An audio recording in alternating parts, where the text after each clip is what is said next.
آپ کے بارے میں یہ ملتا ہے کہ آپ جیسے ہی آپ کی ولادت ہوئی تو آپ نے جو ہے وہ اپنی والدہ کا دودھ جب نوش فرمایا سحری میں، اس کے بعد پھر جا کر افطاری میں ہی نوش فرمایا. تو اللہ پاک نے حضور غوث پاک رحمۃ اللہ تعالیٰ علیہ کو بہت بڑا مقام عطا فرمایا. آپ حسنی حسینی سید ہیں. حسنی حسینی سید یعنی والد صاحب کی طرف سے آپ امام حسن رضی اللہ تعالیٰ عنہ کی اولاد میں سے ہیں، اور والدہ کی طرف سے امام حسین رضی اللہ تعالیٰ عنہ کی اولاد میں سے ہے. اور 10 رمضان المبارک کو آپ کی نانی جان، اس کی رشتے میں آپ کی نانی جان حضرت سیدہ خدیجہ الکبریٰ ام المومنین رضی اللہ تعالیٰ عنہ کا عرس مبارک بھی ہوتا ہے. تو یہ سیدہ خاتون جنت رضی اللہ تعالیٰ کی والدہ محترمہ حضرت سیدنا خدیجہ الکبریٰ رضی اللہ تعالیٰ عنہ تھی، اور یہ وہ ہستی تھی جو پیارے آقا کریم صلی اللہ تعالیٰ علیہ وسلم کے ایمان یعنی آقا کریم کے اعلان نبوت سے پہلے مسلمان ہو گئے تھے. کیونکہ جس وقت آقا کریم صلی اللہ تعالیٰ وسلم کی عمر 25 سال تھی اس وقت آپ کا نکاح ہوا، اور آپ نے اعلان نبوت جب فرمایا اس وقت آپ کی عمر 40 سال تھی. تو اعلان نبوت بعد میں فرمایا. اعلان نبوت کرنے کے بعد دیگر حضرات ایمان لائے، لیکن حضرت سیدہ خدیجہ الکبریٰ رضی اللہ تعالیٰ عنہ یہ اعلان نبوت سے پہلے آپ کے نکاح میں آئی اور آپ پر یہ ایمان لے آئی. تو میرے پیارے اور بیٹے محترم اسلامی بھائیوں، حضرت سیدہ خدیجہ الکبریٰ رضی اللہ تعالیٰ عنہ وہ ہستی ہے جو بی بی فاطمہ زہرا کی والدہ بنی. یہ وہ ہستی ہے جو حسنین کریمین کی نانی بنی، اور غوث پاک رضی اللہ تعالیٰ عنہ یہ انہی کی اولاد میں سے ہے. میرے غوث پاک رحمۃ اللہ تعالیٰ علیہ کا بہت بڑا مقام ہے. اللہ پاک نے ان کو بہت بڑی شان عطا فرمائی. بعض لوگوں کے نزدیک حضور سیدی غوث پاک رحمۃ اللہ تعالیٰ علیہ کا جو ایک نقشہ کھینچا جاتا ہے، ایک جو وہ سمجھتے ہیں پر یوں سمجھتے ہیں کہ جیسے غوث پاک کوئی بہت بڑے بابے تھے، ان کا قد چھوٹا تھا، ان کے بال لمبے تھے، انگلیاں ان کی کم تھی، انگوٹھیاں ان کی زیادہ تھی، یہ نماز نہیں پڑھتے تھے، یہ قرآن نہیں پڑھتے تھے، یہ پھٹے پرانے کپڑے پہن کر، اور یہ جو مطلب کہ وہ جیسے ایک عجیب بندہ جو ہے وہ جیسے پاگل ٹائپ کا بندہ جس کو عقل نہیں ہوتی، شعور نہیں ہوتا، وہ گھوم پھر رہا ہوتا ہے. تو ایسا کوئی نظریہ پیش کیا جاتا ہے. تو جیسے آج کل کے بعض لوگ جو ہے وہ زنجیریں پہن کر، تو عجیب و غریب کپڑے پہن کر، عجیب و غریب لباس اوڑھ کر اور بہت سارے معاملات کر کر وہ معاشرے میں آ جاتے، تو لوگ کہتے ہیں یہ ملنگ ہے جی، یہ غوث پاک کا ملنگ ہے، یہ فلاں ہے، یہ فلاں. نہیں، حضور سیدی غوث پاک رحمۃ اللہ تعالیٰ نے یہ شریعت کے پابند تھے.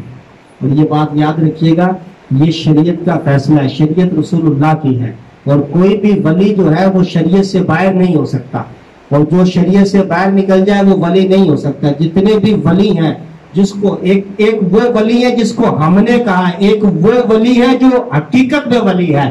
جو حقیقت میں ولی ہوگا وہ بے نمازی نہیں ہو سکتا، کیونکہ نماز چھوڑنا کبیرہ گناہ ہے. اور اگر کوئی ولایت کے درجے پر ہو، اگر کوئی ولایت کے درجے پر ہو اور وہ کبیرہ گناہ کا مرتکب ہو تو ولایت چلی جاتی ہے. یہ بات یاد رکھیے گا، کیونکہ ولی کے لیے ضروری ہے یہ چیزیں. اور ولی جو ہوتا ہے یہ بہت بڑا مقام ہے. اللہ ولایت عطا فرماتا ہے، ولایت عمل سے نہیں ملتی. یہ بھی بات یاد رکھیے گا، ولایت عمل سے نہیں ملتی. یعنی بندہ نمازیں زیادہ پڑھے گا ولایت مل جائے گی، یہ ولایت ملنے کا ذریعہ ہے کہ ولایت ملتی نمازیں پڑھنے سے ہے، روزے رکھنے سے ہے، صدقہ خیرات کرنے سے نہیں. یہ اللہ کا خاص انعام ہے، یہ اللہ پاک کا خاص ایک جو ہے عطا کردہ ایک اللہ کی طرف سے انعام ہے. اللہ جس کو چاہے دے. اللہ ایسے شخص کو ولایت کیسے دے گا جو رسول اللہ کا غلام ہی نہ ہو، جو رسول اللہ کی شریعت کا پاسدار ہی نہ ہو، جو شریعت مصطفیٰ کا جو ہے وہ اس کے اصولوں کو توڑنے والا ہو. ایسے کو ولایت نہیں ملتی. یہ الگ سے بات ہے کہ ہم اس کو دے دیں. اب ہم نے جس کو دینی ہے وہ کیسی دینی ہے یا ہم کیسے دیتے، یہ الگ سے بات ہے، ولی نہیں ہوتا. تو حضور سیدی غوث پاک رضی اللہ تعالیٰ عنہ آپ کی یہ شان ہے کہ آپ 40 سال تک آپ کی یہ طبیعت میں تھا، آپ کی یہ عادت میں تھا، آپ کو اللہ نے یہ مقام عطا کیا. آپ عشاء کی نماز پڑھتے جس وضو سے، اسی وضو سے فجر کی نماز ادا کیا. سبحان اللہ، سبحان اللہ. اور آج کے جو ہمارے سامنے جو نظر آتے ہیں وہ بھائی اذان ہو جاتی ہے، نماز ہو رہی ہوتی ہے، لیکن وہ حضرت جو نا جی وہ نماز نہیں پڑھتے. پوچھا گیا کہ حضرت صاحب نماز، انہوں نے کہا نماز مدینے پڑھتے تو کھانا بھی مدینے جا کے کھاؤ. کھائی جا کیوں کھا رہے؟ کھانا بھی وہی کھاؤ. نماز وہاں پڑھنی ہے، نوٹ یہاں لینے ہیں، کھانا بھی یہاں کھانا ہے، باقی سارے کام یہاں. نماز مدینے پڑھنی ہے تو بھائی سارے کام بھی وہاں جا کے کر لو. پھر تو ایسا نہیں میرے بھائی، یہ عجیب و غریب تو غریب و عجیب ماحول پیدا کیا جا رہا ہے. تو حضور غوث پاک رحمت اللہ تعالیٰ نے کا جو انداز تھا، آپ 15 سال تک آپ کی طبیعت میں تھا. 15 سال زندگی کے 15 سال ایک بہت بڑا حصہ ہوتا ہے، بہت بڑا حصہ. آپ روزانہ رات کو مکمل قرآن پاک کی تلاوت کیا کرتے ہیں. سبحان اللہ. 15 سال آپ کی سیرت میں ملا. آپ قرآن پاک کی تفاسیر بیان کیا کرتے تھے، اور آپ جو ہے وہ لوگوں کو درس دیا کرتے تھے. لوگ آپ کے بیانات سننے کے لیے دور دراز سے آیا کرتے تھے، اور بیان کے دوران آپ کی یہ کرامت ہوا کرتی تھی. یہ مائک نہیں، جیسے آج کل میں مائک سے بول رہا ہوں، آپ میری وہاں تک آواز جا رہی، میں نہیں بولوں گا، سامنے والے کو نہیں سنے گا. آپ کی یہ کرامت ہوتی تھی کہ آپ کے مجمع میں ہزاروں کی تعداد ہوا کرتی تھی. جو قریب سے سنتا تھا ویسے دور سے سنائی دیتا تھا. سبحان اللہ. آپ بیانات کیا کرتے تھے. ایک تلاوت قرآن کی جاتی تھی، آپ 40 تفاسیر سے جو ہے نا اس آیت کی جو تفسیر بیان کر دیا کرتے تھے. تو میرے غوث پاک بہت بڑے محدث تھے، بہت بڑے مفسر تھے، بہت بڑے مفتی تھے، بہت بڑے عالم دین تھے. اور آپ جو ہے وہ فرائض کے ساتھ نوافل کے پابند تھے. لیکن ہمارے ہاں معذرت کے ساتھ جو ہے ہم اس چیز سے بہت دور ہیں. ہم اپنے آپ کو یعنی غوث پاک کی نیاز دلاتے ہیں لیکن نماز سے پیچھے. تو نماز پہلے بھائی، نیاز بعد میں. یہ بات یاد رکھیے گا. نماز کیا ہے؟ نماز پہلے ہے، نیاز پیچھے بعد میں ہے. لیکن ہم نیاز کی طرف ہے، نماز کی طرف نہیں. یعنی یہ دیکھا جاتا ہے کہ ہمارے یعنی ایریے کے اندر بہت سارے لوگ جو ہے یہ اہتمام کرتے ہیں 11ویں شریف کا. بہت اچھی بات ہے، میں یہ نہیں کہتا یہ ٹھیک نہیں ہے، لیکن میں یہ ضرور کہوں گا نیاز دلانے والوں، نماز بھی غوث پاک میں پڑھی تھی. آپ نیاز نہ بھی دلاتے تو کوئی مسئلہ نہیں تھا. آپ نے نماز نہیں پڑھی نا، یہ بہت بڑا مسئلہ ہے، یہ مسئلہ اعظم ہے. آپ نے نماز نہیں پڑھی. یہ میں بالخصوص نیاز دلانے والوں سے کہتا ہوں کہ نیاز دلانے والوں، نیاز بھلے چھوٹی کر دینا پر نماز نہ کرنا، نماز پوری پڑھنا. کیونکہ غوث پاک اصل نمازی تھے. آپ کی فرامین اور آپ کی سیرت کا اگر مطالعہ کر کے دیکھیں تو آپ کے فرامین اور سیرت میں جہاں غریبوں کو کھانا کھلانا موجود تھا، کیونکہ یہ جو ہم سلسلہ کرتے نا، یہ میرے غوث پاک کی شان تھی.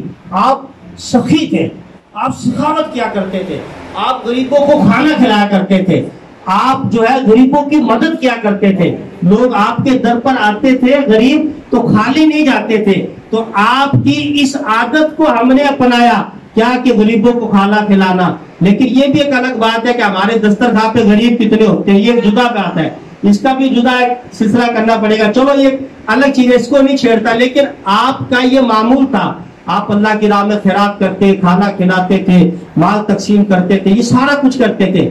لیکن اس کے ساتھ ساتھ آپ جو ہے وہ نماز بھی پڑھتے تھے، آپ قرآن کی تلاوت بھی کیا کرتے تھے، آپ ماہ رمضان کے پورے روزے رکھا کرتے تھے. لیکن ہمارے ہاں کیا یہ چیزیں ہوتی ہیں پوری؟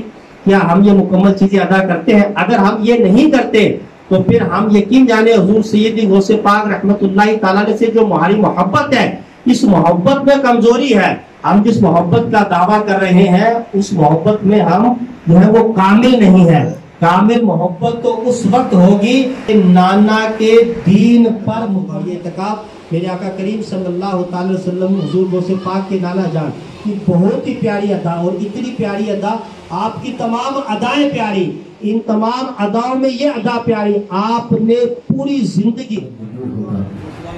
ہم بالخصوص جو کسی کے سال ثواب کے لیے بھی اکٹھے ہوتے ہیں، اس میں ہمارے عقائد ضرور شامل ہیں. ہمیں اپنے عقائد مضبوط کرنے کے لیے علماء کی صحبت میں بیٹھنا پڑے گا. اچھوں کی صحبت تمہیں اچھا کر دے گی اور بروں کی صحبت تمہیں برا کر دے گی. اس لیے اچھوں کی صحبت میں جب ہم بیٹھیں گے، ہمیں اپنے دین اسلام کی بنیاد جو 5 ارکان ہیں ان کی آقا صلی اللہ تعالی علیہ وآلہ وسلم کے وسیلے سے تمام انبیاء کرام، تمام صحابہ کرام، تابعین، تبع تابعین، ائمہ مجتہدین، خلفائے راشدین چاروں سلسلہ صلی اللہ تعالی علیہ وسلم کے آل اولاد ازواج بالخصوص سیدہ فاطمہ الزہرا رضی اللہ تعالی عنہا، سیدہ خدیجہ الکبریٰ رضی اللہ تعالی عنہا کو پیش کرتے قبول چاروں سلاسل کے بزرگان دین کو پیش کرتے